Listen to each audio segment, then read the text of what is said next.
Go, Andy. Go, Andy. Go, Andy. Go, Andy. Go, go. Yay! Recently, I started reading Four Knights of the Apocalypse. It's a decent manga, a decent story. It is by Nakaba Suzuki, the same mangaka who did The Seven Deadly Sins or Nanatsu no Taizai. I enjoyed this entire run of this manga. Towards the end, it got a little convoluted. They started doing a lot. Yeah, it was just a lot that was going on. Going back to Four Knights of the Apocalypse, it makes me think about something as I'm reading it because, like I said, I think this has a good story. It has some good characters. It has some good character development. But there is some going on that just throws me off every single chapter.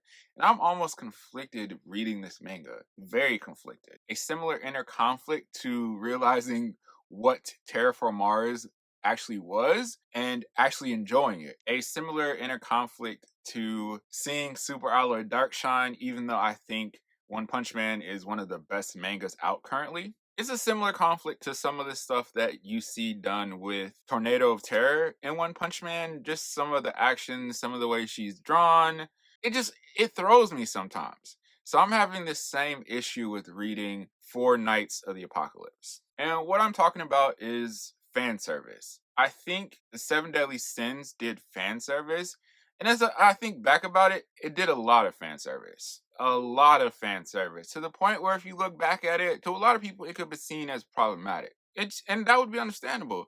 As I'm reading Four Knights of the Apocalypse, some of the stuff is like way beyond the line or the threshold of what I feel like they were doing in Seven Deadly Sins. Like, it's a question of, when does fan service transition into something else? When does fan service become something that is close to like hedonism or other things that is just like insanity in what they're doing? And there may be some spoilers in this, so I do want to give a quick spoiler warning before you go forward. If you haven't read it or you're looking to read it, there are some spoilers. I don't believe that I'm the first person to talk about this. I'm pretty sure other people have talked about it. I think I've seen like some small things here and there about being problematic. Think the fact that this isn't like a larger conversation, it often exists in microcosms when it comes to manga, Japanese manga especially. I think that speaks to the fact that Japanese manga are able to get away with a lot. Like, they're able to get away with a lot. You often see criticisms of people saying, well, Japanese manga works better because of this. And that's why American comics are failing, because Japanese mangas do this. If American comics were to imitate a lot of the stuff that Japanese manga does, it'd be outraged. It would be outraged because there's a lot of stuff that happens that's just like, wow, I can't believe they went there. They try to get away with this. Even if you look at mangas like Attack on Titan, and the way in which they elevated a character who some would have seen as problematic because of what they did, they were able to elevate this character into probably one of the greatest characters in manga history. You see other problematic stuff that happens in mangas here and there, but it's not given the same attention often, or they're able to get away with it. Going back to Four Knights of the Apocalypse. And it's not just the way in which the characters are drawn. This character has always looked like this. It's the things that a lot of these characters are doing. When this character was reintroduced, there was a scene between her and another one of the main characters that was just like, that's what we're doing? It's to the point where it doesn't really impact the story, so it throws me off. Like I said, I think this is a good story. I think there's a lot of potential in this story. But it really throws you off, and it makes me feel a little conflicted reading it. Another example is this character right here, Gawain, and I may be mispronouncing that. When the character is first introduced, she's this tall, vixen, Amazonian, voluptuously drawn character. Later, as the story progresses, she transitions into this other version of the character, a smaller person. And even the character, once she's made the transition, comments on the outfit that she's wearing. It makes you question, it makes me question at least. My understanding is most of these characters in this story are 16. It still makes it a little weird to read it. The outfit just throws you. If you see this character in the actual manga and in the manga panels, this is a very small statured person. So it looks weird.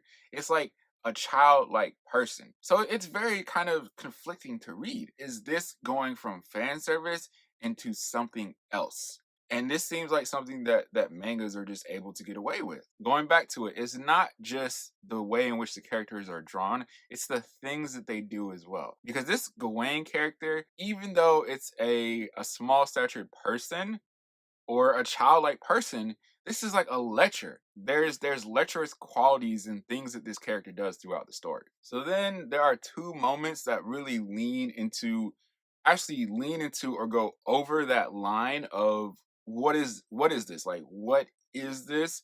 And what is it trying to be? There's a moment in the story where this character right here, Jericho, who was also in the original Seven Deadly Sins, confesses something, and she confesses something this to basically a child. Well, a 16-year-old, but she comments on the fact that he is a child. And my assumption is that this character, Jericho, is in her late 20s or 30s, somewhere around that range. There's still commentary, even within the manga, about the fact of what she's feeling and the feelings that she have are wrong. But she's also still has a fantasy about it happening and those things becoming true. So that makes it weird. So the other thing, it also involves this character Lancelot.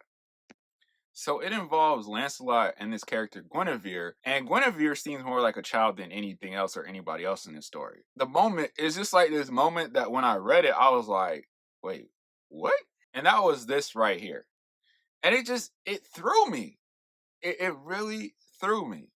Like really threw me. And I'm just gonna really end it with a question to go along with my thoughts. I'm gonna end it with a few questions, really two questions.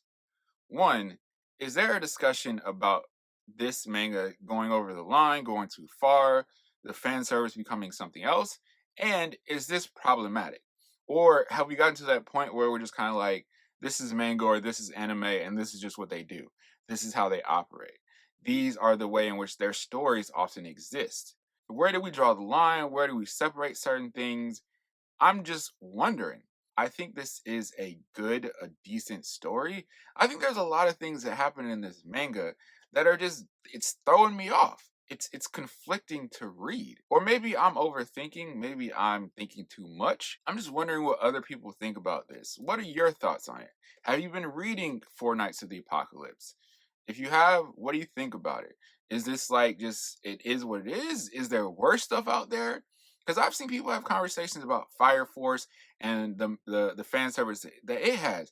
And also it's kind of like the question of does the fan service help the story or push the story forward? Generally, no. But what are your thoughts on this? Let me know.